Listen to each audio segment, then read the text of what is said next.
Hi, everybody. Welcome to episode 11 of Am I the Asshole podcast. Today, I am joined by Chris Calogero. Tell the audience who you are. I am a stand-up comedian based in Brooklyn.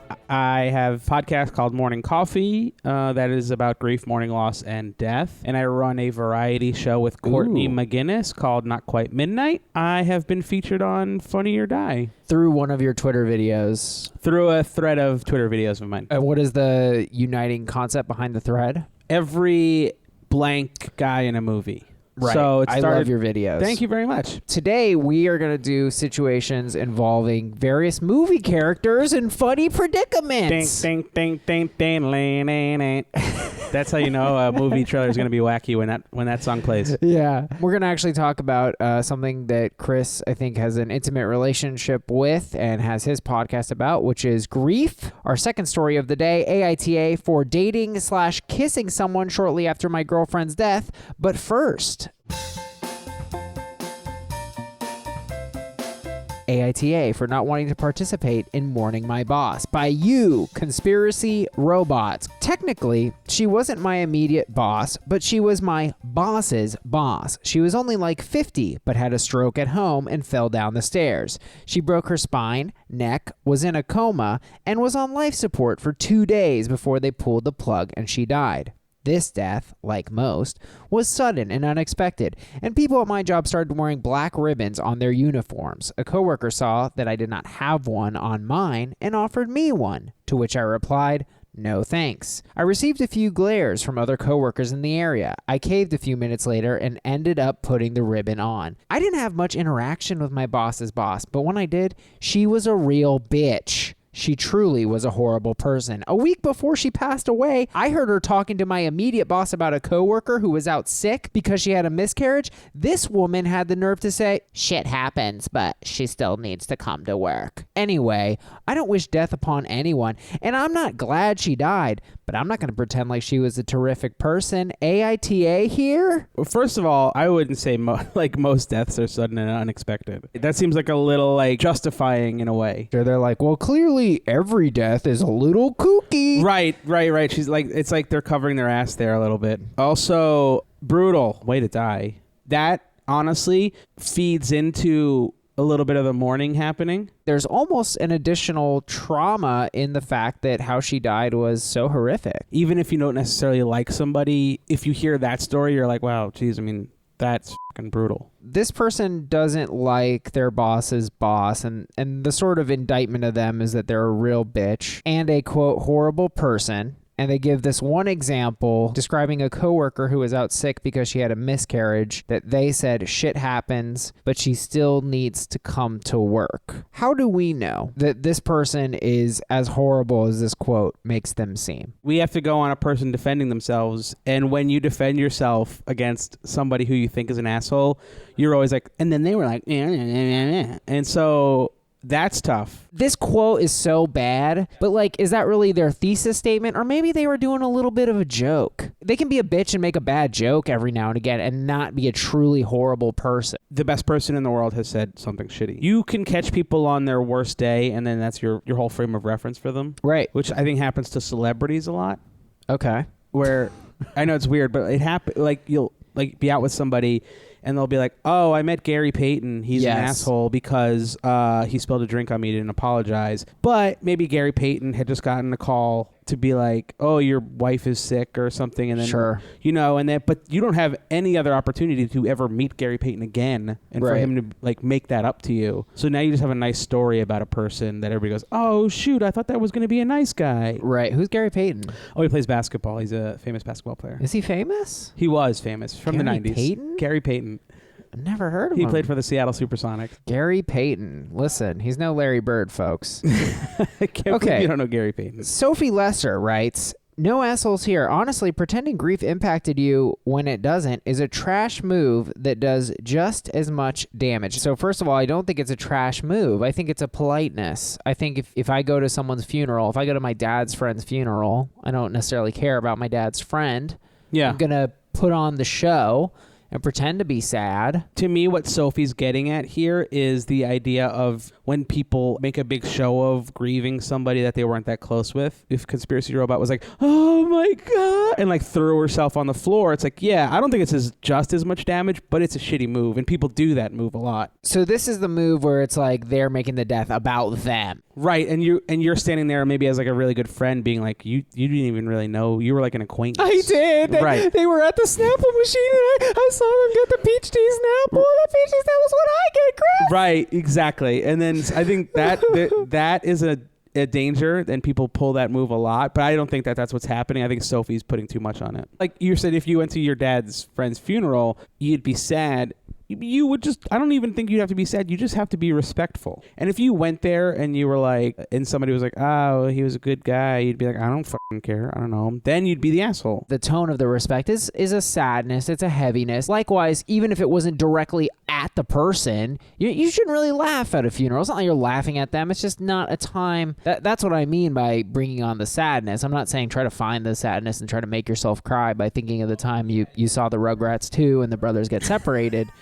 I'm saying that's sort of the tone that you're going for, right? Sometimes people are laughing at a funeral. I mean, sometimes you're telling stories about the person and you're laughing, crying. What I was thinking about this thing was rolling with it. And rolling with it to me means taking that fucking ribbon and putting it on. It costs nothing to wear the black ribbon. Takes no effort to put it on. You weren't doing it for her. You weren't doing it for the bee. You were doing it for all the people who may have been negatively impacted by her passing. And that was kind of why I wanted to talk about like how horrible of a person could this gal have been, because I think, look, even the worst person in the world has a couple people that they positively impacted. The thing that makes you stand out now is being the person who said no thanks to a mourning ribbon. So remember, Sophie's like, oh, when you're out sadding, you're making it about yourself, like we were just talking about. Yes. The flip side is acting this way, right. You also made this about yourself. Yes. This is now about you. You've made yourself stand out in a very negative way. Now, Connie Baxter does not agree. She said regarding fitting in with the coworkers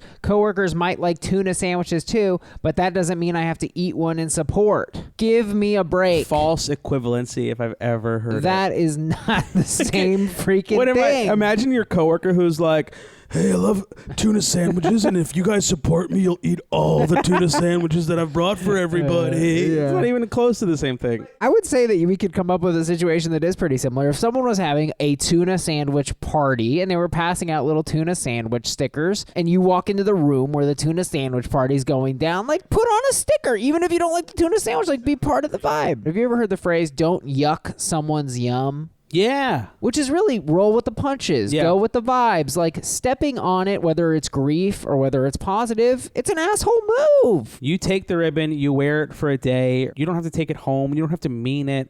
That's the thing, is you're reading the room.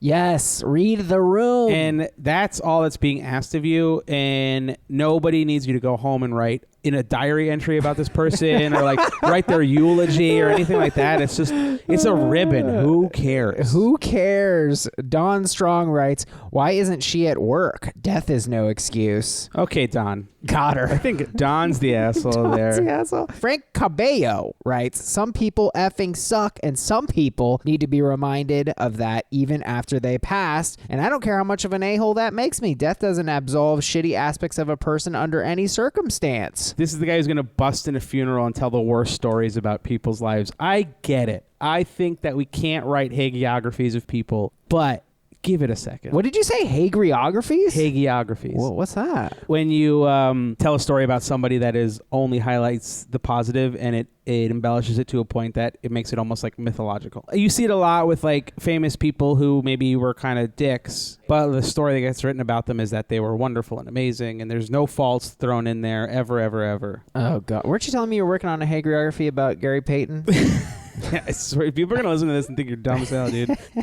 I think give it a second, though. I get it. I'm a proponent of, like, warts and all stories being told about people. But if somebody just dies, you don't have to be the guy who's like, well, yeah, fine, but also they sucked, you know? Right. Aaron B writes, NTA, you're not obligated to mourn someone that you didn't like or didn't even really know. And I think we've sort of broken this down, but it's like you're not mourning. You're putting on a ribbon. You're just going with the flow. It's just social graces. Maddie Lipari writes, YTA, you wear a ribbon in support of your coworkers' friends who may be mourning. Also, it's possible to mourn someone who isn't the greatest of people. I think that sums it up a lot, very well. You're not doing it for the person. You're doing it for the people who are there, the coworkers, the friends. Nobody's really going to think like if you wear that ribbon, you're wearing the ribbon, you must be so sad that they passed away. And it's like nobody is really taking that away. It's just more, again, you just stand out without it.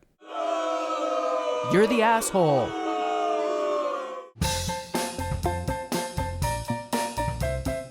AITA for dating/kissing someone shortly after my girlfriend's death. My GF died tragically 2 weeks ago because of a health condition. We all knew it could happen, but thought the chances of it actually happening were extremely low. It was very sudden.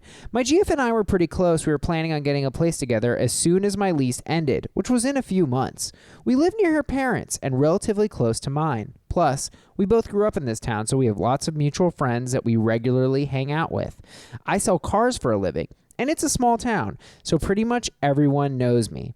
About 8 days after my GF passed away, one of my good friends, who I had a crush on prior to the relationship, was consistently around to be supportive. In a moment of weakness, I ended up kissing her, and we have now been hanging out almost daily. I revealed this to another friend, and she was extremely upset and disturbed.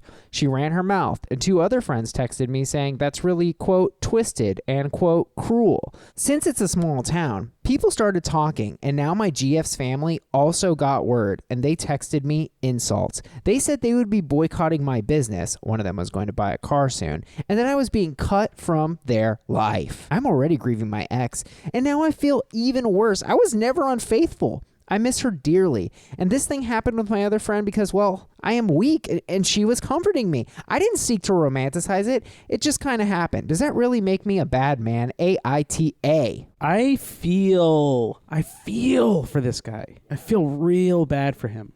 I think this is so hard, and I think it's really, really unfortunate that he is branding himself as being weak. Like, you met somebody, they're comforting you. Maybe this won't be a relationship that lasts a long time or whatever. If it made you feel good in the midst of grief, that's not necessarily weakness. And covering it up by calling yourself weak, I think it makes me sad because it means that he now has to be unconfident in himself throughout this whole thing, which makes everything harder and harder and harder. I take weak as meaning we have an intuitive sense that you shouldn't immediately hook up with someone after your SO's death. Are you on board for that? I don't necessarily agree. There will be something creepy about seeking it out, about like going on dates or like being on apps. But if you're hanging out with somebody and there's something there and you kiss each other and that's giving you comfort, I mean, are you just supposed to not do that? You see that most people, I think, would say like hooking up with someone right after your SO's death, that's not okay. Most people, I think, would go with me on that. I think that's probably a conventional wisdom, yeah. But I just think that sometimes we get caught up in how long anything is supposed to last before we're allowed to be human again. It's not helpful for grieving. I think putting timelines and things on when you're allowed to be yourself again only prolongs and kind of mutates your grief a little bit. Yeah, it's kind of weird, but I think calling it twisted and cruel and having the girlfriend's family text him insults is beyond the pale to me. I just think you go, oh, that's like kind of weird. And maybe like privately you go, oh, I don't know, maybe I feel weird about that. Now interfering in this guy's life to me sucks. I think what I need you to bring you on board for is that the optics of this are painful. Sure. I mean, if he was, if he's running for president, this would look horrible, you know? Well, no. I know. I mean, don't mock me, motherfucker. I love the optics line though. The optics You're are right. to the family. And viewing this and knowing this happens, and let's make it literal, suppose that there's an Instagram post that depicts him and this new squeeze, so to speak. Are you going to sit here and tell me that that's not going to be hurtful to her family? It's hard for me to be in the mindset of a family, the family of this girlfriend. I would like to know how long that they were dating. Do you have siblings? I do. Wouldn't you be angry if one of your siblings died and their SO posted a picture a week later of them macking on a new person? You're giving this Instagram post that doesn't exist. Well, but I know, but you're telling me that conceptually you're like, well, why would they say twisted and cruel? Well, I'm giving you a more concrete example. If somebody posted on Instagram and it was very flippant and kissy face and weird, I'm sure I would be like, hey, that's not the coolest thing. I'm sure that person is grieving in a very strange way, and they're probably not being kind to themselves, and that can really screw people up. In the last situation, we talked about going with the flow. There's a group of people, whether that's a funeral or a community around a particular life. Every life is surrounded by an ecosystem of people, and they are in a certain flow. Right. When someone passes. Okay. And when you show a certain level of joy, and in this case, from a specific thing that would affect your role, right? So if the boyfriend were to post on Instagram, that is going against that flow, the community of mourners that you are part of. I think you're in dangerous ground here. Really? The big difference here to me is that he's very much in the midst of this grief too. But the other thing is, I think people a lot of times, and you actually see it on with political pundits, if somebody's in the midst of tragedy or is grieving a tragedy, that they're not allowed to be happy. And I don't think that was your whole point, but I just showing joy to me, the Parkland kids got a lot of shit for that, and it pissed me off. To these people, seeing and hearing about the fact that this guy has moved on so quickly, that's going to hurt their feelings. And I'm not ready to say that they're wrong for feeling those feelings. I think there is a strong case to be made for practicing discretion if you're going to fall, and we agree that he fell into this situation. And that is part of why you said it was okay, by the way, that he fell into it and didn't seek it out, because you acknowledge that seeking... Totally acknowledge. Why doesn't the seeking play well? Like I said, I think if you were seeking, you're trying to fill some kind of hole. I mean, it's the same if you were if you just started drinking, or the same if you started doing drugs, or in my case when I was... Do you think that's the same, Chris? That's going to hurt the other people's feelings more than drinking. Drinking is like a coping mechanism, but seeking out almost seems like you're reducing the person who passed. I'm saying, yeah, you are reducing it because it hurts too much, and so you have to make it smaller. And if that's what I mean, where I agree with you, or if seeking it out, he's probably just trying to minimize the person because it hurts too much to grieve them. So sure. But I also agree that the optics of it are much worse than the other ways you self-medicate or the other ways you minimize your pain, Right. But here I think he's right in the mix, and I think he's not over it, but they can't know that, and he can't know that they don't know that, and they don't know that he, you know what I mean? But you do grant me that if one is in a similar situation, there is a strong case to be made for practicing discretion and not putting it on Instagram that you're hooking up with someone new one week after their death. I've got you there. That's different. Yeah, I'm on board with that. It would cause pain. The major thing with this story is that he is not outside of this grief. In this emotional state of grief, we have to have a very special set of standards for people. I think we have to be kind to them and let people go at their own pace. But here's the thing: what if this woman he's kissed? Sure. What if she's the love of his life? Well, what if? I think that's fantastic. But my point is not, I don't find what Submitter did, what OP did, to be bad. I find what is bad here is that you just said that grievers are a special state. They're in a special heightened state. Right. And by doing this, because he is in a community of grievers, an ecosystem of grievers, he has affected the other grievers by letting this information get out. What is worse, him being honest with somebody and saying this happened, and then I think the person who ran away and told everybody else sucks. They suck. Absolutely. But somebody finding out randomly, is that worse or better? Well, I think whatever prolongs it as much as possible is better, right? Because in this case, the time is a big factor. I suppose, yeah. I just have a lot of trouble with this one. Lord Jiraiya writes, it's definitely disrespectful to your dead partner and their family to be going and getting with someone else so soon. So I think we pretty much line up here, because we would both say that's not true. The grieving is grieving. And what I'm saying, and I think what I've mostly brought you on board for, is if this is the route your grieving takes, you should do everything you can to not have the family find out, to not have the community of grievers find out. Yeah. Yeah. You sure?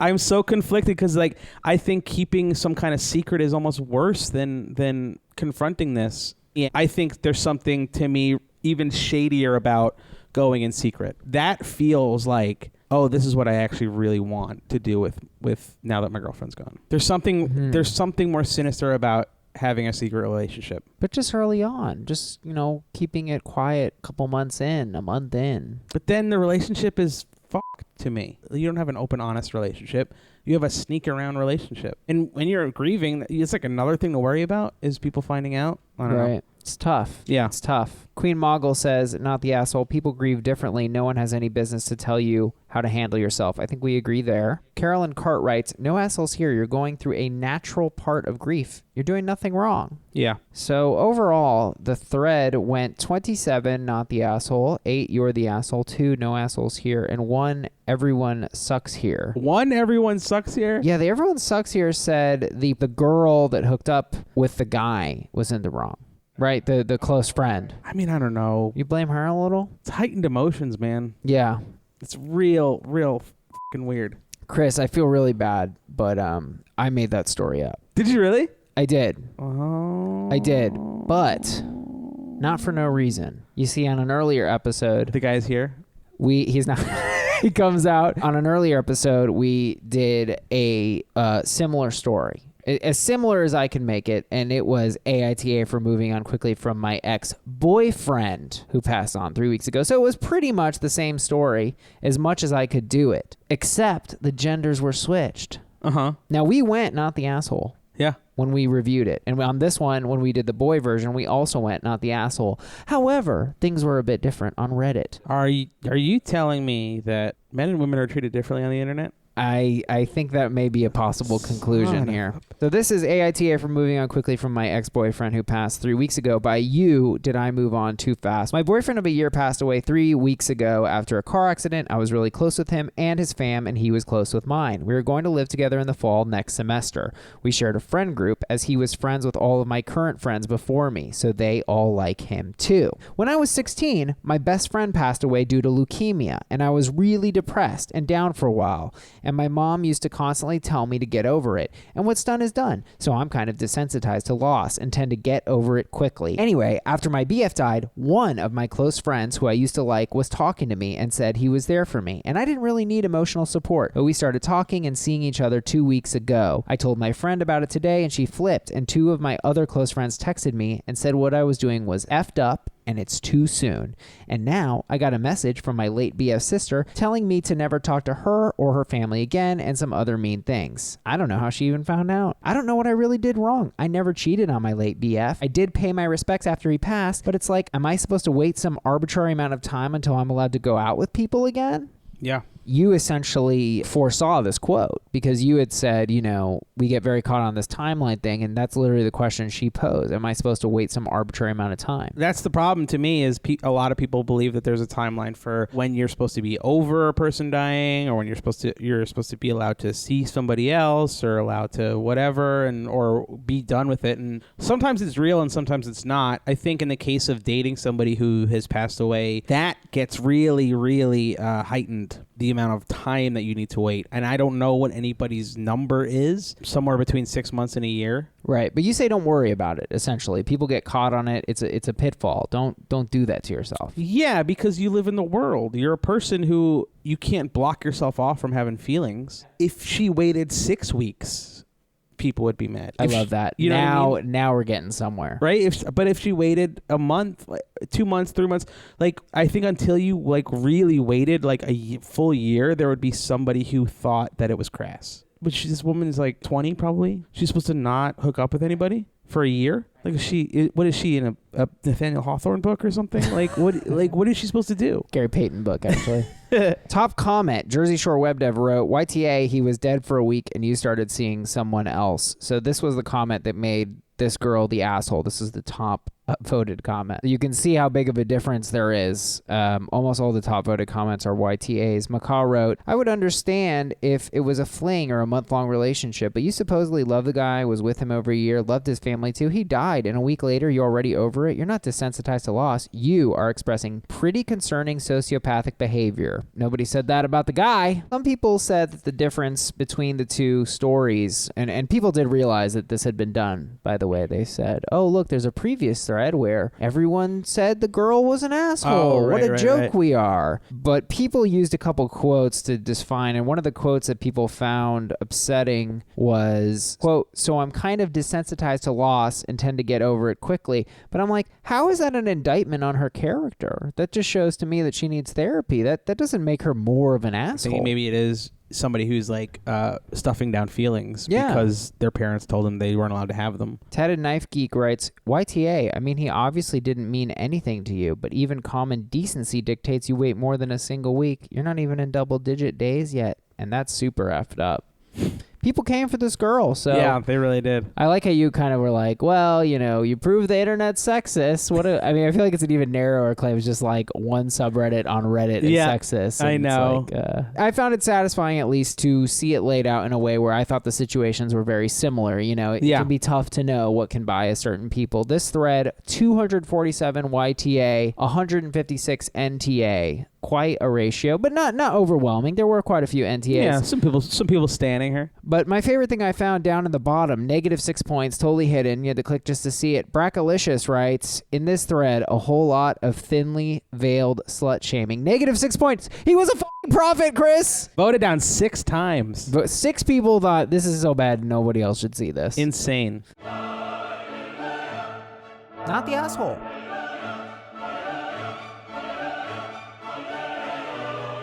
I just wanted to ask you, you know, would you want to talk more about, I think, this general area? You know, I think like here we saw a lot of accusations towards grieving people. People tend to treat people in grief like everybody has a way that they expect people to act, I think. Mm-hmm. And a lot of times that's very sad, very crying all the time, right. Always feeling, like I said, you see it in the media a lot. If somebody, I bring the Parkland kids up again because they were so in the news cycle and they were kind of used on both sides as like a kind of like a wedge. But the thing that always struck me was when there was a clip of them laughing or they, you know, met celebrities and they were like having fun and people were like, they shouldn't be laughing. And I think we dehumanize people who are grieving. They're not allowed to be humans while they're in the process. And that to me sucks. Cause like when my friend died, like we were laughing, we told stories, we like, you know, we drank a lot, we ate a lot, we were like trying to enjoy our lives, but we were also deeply, deeply sad. And if somebody told me I wasn't allowed to laugh for X amount of months, I would have been furious. Why do you think people do that? I think people want to see that people are serious about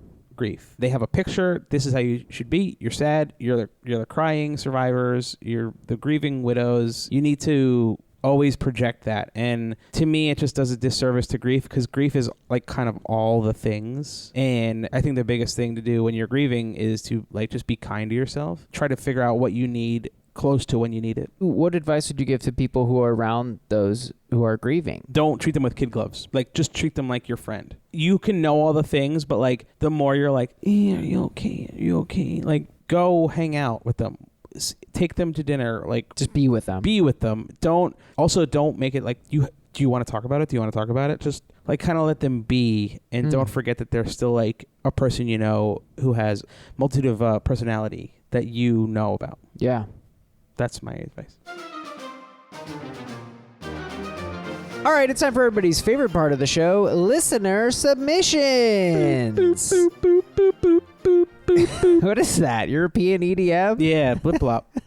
Am I the asshole for not inviting my friend to dinner? 2 of my friends and I go to dinner together all the time. 2 of us are on time or early every single time. Our 3rd friend is always late. We have lost reservations on more than one occasion because of her. She used to have a very demanding job that kept her at work late, and we were very understanding. But she hasn't been working in the last few months, and she's still consistently 20 minutes late every single damn time. My on-time friend and I want to do dinner next week, and we didn't invite her. We just don't want to get home later than we have to because we're waiting around for her. It's not like she'll never be invited to dinner again, but we aren't inviting her next week. Are we the assholes? I'm somebody who felt when I was younger that I got left out of things. And so I know that feeling sucks. When you're like, oh, you guys went to the thing? Cool. I was busy, so whatever. I couldn't have gone anyway, but I mean, it was nice to get an invite. So yeah, I have that, but also I think that they're fine. It's okay for them to ditch their friend? I think that they should give their friend a heads up. I think she should get a warning. It should be like, look, Megan, we are tired of this. We are so tired of it. We are ready to exclude you. But then, you know what I think, Chris? I think, why can't they just lie to her about the time of the dinner? Tell her that it's 30 minutes earlier than it really is. That's going to be the time she's on time. And then they're going to be like, blah, blah, blah. Where were you? We lost a reservation. Then we're going to say, this is what it's like to have friends who show up late. Do you get it? So then you're playing like the game with her. But so what? They're friends. I play a little game here and there. Before the dinner plans, you need to actually just talk to her about this issue. Like straight up, don't be like, we're going to dinner without you. That sounds crazy. Don't play a trick. Don't do a goof and a spoof on her. Be like, listen, Megan, you can't be so late. Like, we need you to just try to be on time when we're going to dinner. Like, if we're meeting at a bar, whatever, but we lose reservations and it's a real bummer for us. Right. It's not the biggest deal, but like, it's kind of frustrating. I think it's fair to be like, hey, Megs, what if we're just going to tell you 30 minutes earlier than it really is? Like, in that conversation. Yeah. Is that fair? That's fair. But I think have the conversation. Don't be buttholes. Don't be sinister. I think they would be the asshole for not inviting the friend to dinner. You can just go to dinner with somebody. Yeah, but they have a tradition of the three of them. You think it's like, you think it's that deep-seated? That's how they set it up. Let the trio be a trio. You're the asshole. AITA for criticizing my friend for buying someone's cart at Whole Foods. Was at dinner with a group of friends the other night. One of the ladies started talking about how the car in front of her bought her coffee and what a great feeling it was. We were all in agreement that it makes for a great moment. Then she started talking about how she paid it forward by paying for $85 worth of groceries for the people in front of her at Whole Foods. I was shaking my head when she was done telling the story. She said, "Do you have something to say?" I said, "Yes, actually, I do."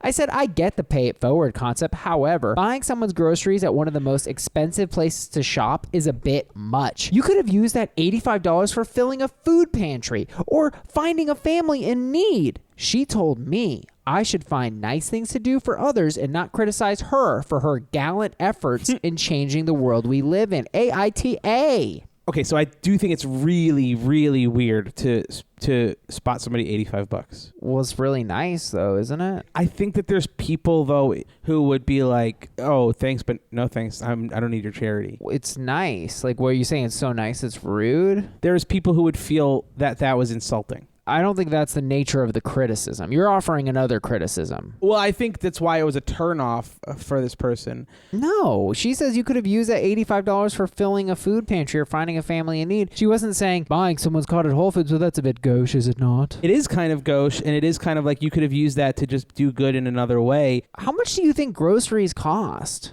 They cost hundreds of dollars. Like, this is probably... We don't know how much... How much is in that cart? Yeah, well, it's probably a single person. And I don't know. I feel like you're biting off more than you can chew here. You're putting your feelings on who this person in front of them is. I think anybody at $85 is a high price point to throw at somebody's grocery cart. Well, I agree with that, but that just supports that it was particularly nice and generous. I'm having trouble with it because I just picture like a guy in a Lexus, like just like throwing money around just to come off a certain way. Why would that be bad if it's a guy in a Lexus buying a single person their $85 worth of groceries? I would love the guy in the Lexus. Some people would love to have the $85, but I think there can be a condescension that comes with throwing money around like that. I think that's ridiculous, personally. I guess. The premise here is that they should now pay it forward. That's where this came from. She was paying it forward. Yeah, she's paid it forward, but the person in front of them doesn't know that. That was the whole concept, is that she said pay it forward. Isn't that how pay it forward works? It's nice. nice. I'm just saying I would love the perspective of the person she gave the $85 to. So you literally think they're like, it was so rude, my day was ruined, so disrespectful. No, not even that. Just more like, why are you giving me $85? Then why not? Why can't they just turn it around and donate the money to charity, Chris? Because they've paid for their groceries. They don't have the money. They're not in a position to throw $85. Like getting food is. That just means they wouldn't need it, and that just makes it even nicer. I can't believe we're getting caught on this weird point. Sorry, I don't know. It makes me feel weird to think of somebody giving $85 to a person and a person just taking it. I can see it playing badly. Like, I'm not saying that's not a situation, but like that just seems so odd. Like, bro, if someone bought me my cart at Whole Foods, I'm not hungry. I can afford my food. I'm still going to be like, thank you. Yeah. If you offered to buy it to me, the reason it wouldn't work is because I'd be like, dog, I know you. You're my friend. Like, that's not the relationship I have with you. You're not my sugar daddy. I'll you off for free, big boy. But you would just take if you were in line, you would just take $85 from a stranger. If a stranger's like, hey, man, I got your cart. Pay it forward. I'd be like, oh, my God, this is the greatest day of my life. Thank you so much. I think the weirdest thing is her telling this story, honestly. Boo! Okay, let's go to that. Why is this a weird story to tell? Just keep it to yourself. Do you have friends that you tell your friends when you do nice things? Not necessarily, no. If you do something nice, you don't always tell your friends, well, that's great, St. Christopher. But what I'm asking you is it inherently an asshole move to tell your friends that you did a pay it forward? I say absolutely not. I'm half and half on it. That makes you an asshole. If your best friend Gary Payton goes, Chris, guess what I did last night, dude? Somebody bought my Starbies and then I bought them their whole fees. You're gonna say asshole. It makes me feel weird. Well, a lot of things make you feel weird. Lisa O'Connell writes, ETA, don't brag about good deeds. Also, don't judge other people on their attempts at goodwill. So she's saying everyone's the asshole. There's a level of bragging about good deeds, I think, that you can hit. There's a difference between sharing good news and bragging. For instance, I haven't seen you in a while. If you walk through the door and I said, hey, man, I have $100,000. That's like, it'd be like, okay, like that's what? Yeah. Right? Like, that's bragging. Because then it's like, what am I even doing? Like, why would I say? But if we sit down, we talk, we've caught up a little bit, and I say, I'm really happy because I actually found 10 Bitcoins online, and it's going to change my life. Is that bragging, right? Like, I'm just sharing good news with you. Or if I came in and you were like, okay, hey, I helped a homeless guy, I'd be like, oh, great. But if that was the first thing I said, right? Like, there's a context. Like, it's okay to share good news with friends. Sure. Yeah, good news is definitely different than being charitable. Yeah, but I mean, I thought this was a valid story. You're right. There is context for it. It's a pay it forward tale. Yeah. Well, wait, you know what? I got you now, buddy. The good news was her getting the Starbucks, right? That was good news. That was the good news. She got free Starbies. That's a happy moment. Yeah. No, Danny, that's not happy, dude. No. Some people don't like Starbucks. Some people find Starbucks condescending, if that's your good news for your friends, I guess that's fine. I don't know. Somebody bought me Starbies today? That's great news. You would talk about it. I would talk about it. But then when you segged into your thing, I would be like, all right, well, you just brought up the Starbies to bring up your sweet little thing. Nate Sinclair writes, $85 at Whole Foods covers what? Some artisan guac and an artichoke? Thank you. We needed the Whole Foods joke. OP's criticism was you could have used that $85 for a better cause, for a better charity. And this is what I say on that. Clearly, donating to the Whole Foods crowd isn't the best way to alleviate society's ills, but neither is almost everything we do, like drinking Starbies or scratching our back on the rough part of a load-bearing column. What are you, a bear? I'm a bear. When I go to the bus station, I am. Why would the fact that it's not the best thing to do with your donation even be relevant? Buying someone's Whole Foods cart is nice. It's a kindness. The person was shitting on her friend for being kind. Yeah, I get that. I don't go for the, why'd you do this when you could do that crowd. Right, and that's what this is. Yeah, that I agreed upon. Bill Donnelly writes, it's easy to do nice things for people who are like us or are like someone we want to be. This is a good start. Try branching out to Walmart, to Taco Bell, to a worthy charity. I like the angle of just like, don't give to Whole Foods, not because Whole Foods may not necessarily need it the most, but like when you're practicing charity or generosity, practice it to people who like aren't you. Because like anybody can shop at Whole Foods. I mean, it's kind of classist to think that like there's a restriction on who can go in. And there's some people who are poor and gluten-free. Like, it's not like Whole Foods is a rich people store. Also, like, their prices have come down a lot. Am I the asshole? Sponsored by Whole Foods. Also sponsored by guy who owns a Lexus. Jen Welch writes, and for everybody saying there are, quote, more deserving places for that money, an $8 gift prompted her to give $85. What will that $85 inspire the person who received the groceries? What do you think about that, Chris? I like it, but there comes with it a little bit of pressure. So maybe they spend $100, but that's the whole idea of the pay it forward concept. They're a rich person at Whole Foods who would find it condescending. Why don't they get over the fact that this isn't condescending and instead just donate, I don't know, $850? What? $850? Well, I'm saying the other person 10x, right? We got $8 Starbies, $85 That's what I mean. fees. There's pressure on this person to spend $85 or more. You know, whatever, you know, a little bit. I think that there would probably be a little bit of pressure to be like, oh shoot, well I gotta $85 it up to somebody. Well, but they just saved $85. Yeah, but maybe that is vital to them. But then that would, okay, God, you're impossible on this. Maybe that was okay. What's your verdict? I am stressing. My verdict is nobody's the asshole. Nobody's the asshole? Yeah. Fuck you. They're the asshole. They criticize their friend for doing something nice. I think that they're fine. It's a tough world. Draw.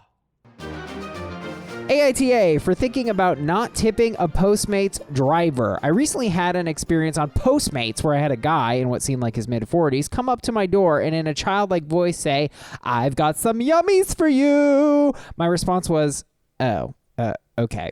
He then proceeded to say nothing else, handed me my food, and walked away. When the notification came up to tip the guy, I thought about not tipping because the whole situation felt like he was mocking me for ordering Postmates, which in itself is already a sad scenario to be in. Also, in my head, this means he has done this bit before and has been tipped really well in the past. I thought I could help this guy not use the term yummies anymore by not tipping. I ended up tipping 15%. I think this person needs to go to therapy, honestly. This is insane. The person did literally nothing wrong. I've got some yummies for you. I think it's crazy. This person is also self-loathing themselves for ordering delivery. They really hate themselves for it. This is crazy. It's crazy. They're like, they have a complex, which in itself is already a sad scenario to be in. It's like, okay, man, like it's a business. It's perfectly legal. Like you're allowed to use it. You mean this scenario that like literally everybody in New York is in constantly? Right. Like, what are you talking about? Richie Martin says, dude, you are projecting hard, LOL. You're not an asshole, but you do need to relax. Yeah, Richie. You know what helps you relax? Yummies. Granted, it's weird. It's a story you tell. Like, right. Oh my God, that was like so bizarre. But like, are we going to punish ourselves for thinking bad things now? I know. I had that thought. I was like, God, this group that I've created is just, it's making everyone just sweaty, guilty nightmares. They're like in some weird sci-fi dystopia right now where like their thoughts are being punished. That's called Catholicism, actually. Troy Rowe writes, NTA because you tipped. I don't think he was trying to be condescending, though. Feels more like he was trying to make light of an uncomfortable situation. Delivering food is very awkward. Just forgive him for not being very funny. Yeah, I mean, he tipped. Like, there's really no way to attack this guy. He didn't do anything wrong. He had a bad thought. Also, the yummies thing, yeah, it is a punchline that didn't hit, but also maybe this is how this guy keeps himself sane. Connie Baxter says, YTA, it's not like he said they were moist yummies. I don't understand where she's at here. She's making a joke, Chris. Do you get it? She's saying the guy is the asshole because what he did wasn't that bad. He just said, I've got some yummies for you. But he could have said, I've got some moist yummies for you. Brent Buchler writes, I am the type to yell, is that my yummies? When I hear the door, so I'm okay with this guy. Jenny Andrea says, since you did tip appropriately, NTA, not everyone's sense of humor is the same. Let people be silly in this bitchy world and enjoy your yummies. I agree with that. Let's have some fun. I agree. It's fine. You know? It's a life bit. What do you know about fun? People can't even buy $85 at Whole Foods without upsetting you. I'm not upset by it. It's condescending, Danny. It is rude. I am trying to play by the parameters of your podcast, and it's getting me caught in some spots where I have too much empathy. No assholes here. NAH. AITA for insisting that they prioritize orders on a first-come, first-served basis. I'm coming home from a long day at work and just want to grab a quick bite to eat at the drive-thru before I head home to rest for the next day. When I get there, order, and come to the window, they tell me my order isn't quite ready and to pull around so they can serve the person behind me. I am really not in the mood to be pushed aside just so Joe Schmo behind me can get their food faster. AITA for insisting that they prioritize orders on a first-come, first-served basis? He's very funny because he says, I'm coming home from a long day at work. He's setting it. A lot of these people use this language that sets their side up. Yeah, know? I call that trying to paint a certain picture. Yeah, like, it's such a long Dude, I'm so hungry. So hard. Nobody is pushing you aside. No, you're important to McDonald's. Like, don't worry. If they can bang out orders in front of yours, they're going to do it. Well, they're also trying to serve everyone literally as fast as possible. This guy fails to realize that, like, there's also the car in front of him is being moved forward so that he can be served as fast as possible. Also, some things are already made. Some things are not made. Some things need to be made from scratch. So, like, it kind of is a first come, first serve basis. Well, the condition being what you get. I'll have 55 burgers, and I don't want anybody else getting anything until I get them. I don't want 50 nuggets and nobody look at him. He feels like shunned by the fast food place. He feels put aside, cast asunder. This is probably the same guy who has the Postmates issue. Ordering Postmates, I just feel like such a loser, but then I go to the drive-thru and I want it now. I'm the king of the drive-thru. Oh, well, I'm here. Don't I matter to you, sir? It's like, also, these are like kids probably working a drive-thru. They've been told by like management to like do things a certain way. So what are you going to get mad at them? Like, really? Right. Like, I would love it if he went to the drive-thru and they just said, I've got some yummies for you.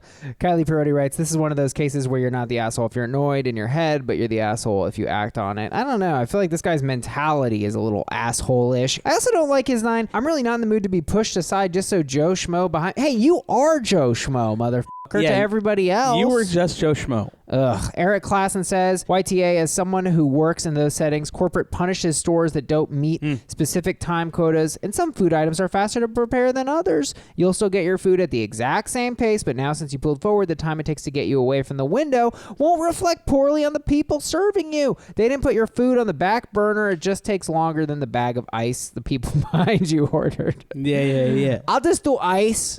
Yeah, just ice in a cup, please. Just a lot of ice. A whole bag of ice. One nugget. Lisa Danielle Porter writes, I want a life where this is my biggest annoyance.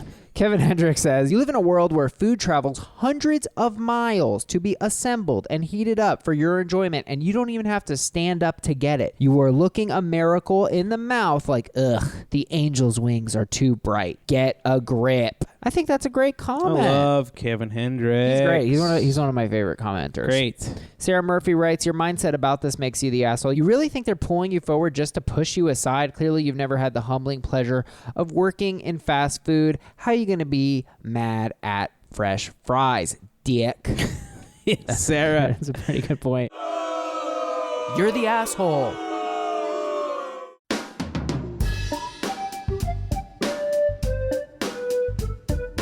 All right, guys, we're going to do a couple games here. We'll put assholes at on the old Facebook group. Got a lot of great responses. So these are just some assholes at the airport. Sophie Lesser writes, the person using all the outlets. I hate that person. It's like, bring a power strip, Megan. What are you doing? I hate a person who just sets up shop. They have like a desk. Like everything comes out and you're just like... Did you bring a tent? You're like leaving in a half hour. John Rosenberger says, the person yelling at the gate clerk about their flight being delayed, even though it's clearly a huge weather event happening outside. I feel like there could be like a literal park bench hitting the window and they're like, so what? What? Is the tornado winds means we can't fly? Like what's the problem? Jeremy Schwartz says, the people with C boarding passes waiting right by the jetway when no one has gone in yet. Oh, yeah. The standers.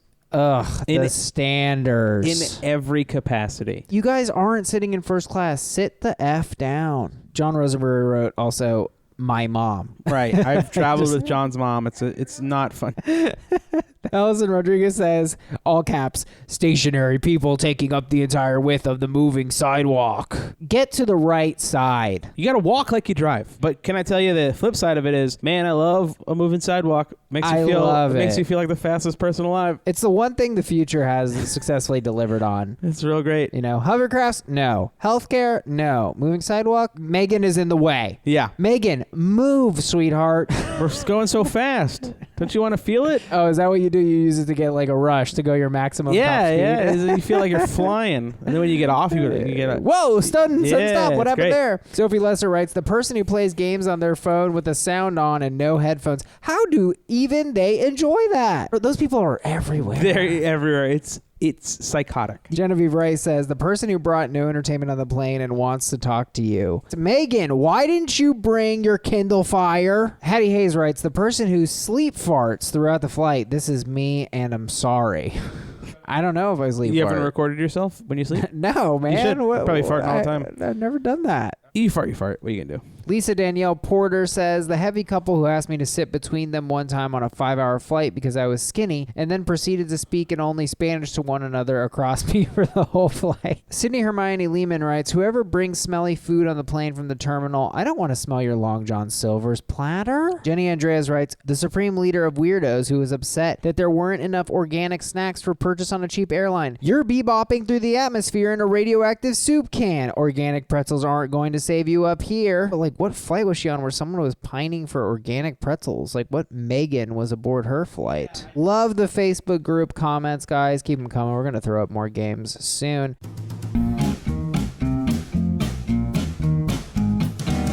Now we're going to play a game called Asshole Advocate. Chris and I are going to try to defend an asshole with a variety of what-if statements. The first person who runs out of them loses, and the asshole we are doing is the guy who comments without liking. Oh, I hate him. What if he just wants to start a conversation? What if his comment is a really funny GIF? What if he doesn't understand the etiquette? What if he thinks the comments disappear? He thinks it works like Snapchat. What if he only does it to you because he admires you? Okay, I'm out. You won anyway. All right, we're going to do a little round of go off. He's going to rant about a topic that he is very passionate about, and I'm just going to encourage him the whole time by saying go off. So what is the topic? Okay, so I literally don't get why. Here's the thing. It's been bugging me for many years now. Yeah. You live in New York City. Yes. Why do some places have one door that doesn't open? Do you know what I'm talking about? No. There's places. But go off. No, there's places where there's two doors. There's a left and a right. Oh yeah, and one door is always locked. Go off. One door's always locked, and it doesn't help anybody. Why is that door even there? Go off. In lunchtime, there's a lot of people, and people are sitting waiting on either side for the people to come in or out, and it's backing up everything. Open the door. Go off. How is it helping you? I want to know. I've been meaning to just literally ask somebody how this helps anything. Doesn't help no one. Go One door off. is locked. You're making it impossible. And the other thing is, I think it has trained people in this city to assume only one door is working, and then that jams up a place where both doors are working. Go off. Have you seen that? Go Have you ever seen anybody waiting around at a door and then you assume it's broken? And then I huff by them. I go and I open it and I go through, and now I've saved traffic flow. Go off. In this area. It's nuts. It's like a social experiment. It's why? There's got to be a reason. I think it's insane. That was great. I need somebody to talk about it. That was great. That was a great rant. It's insane.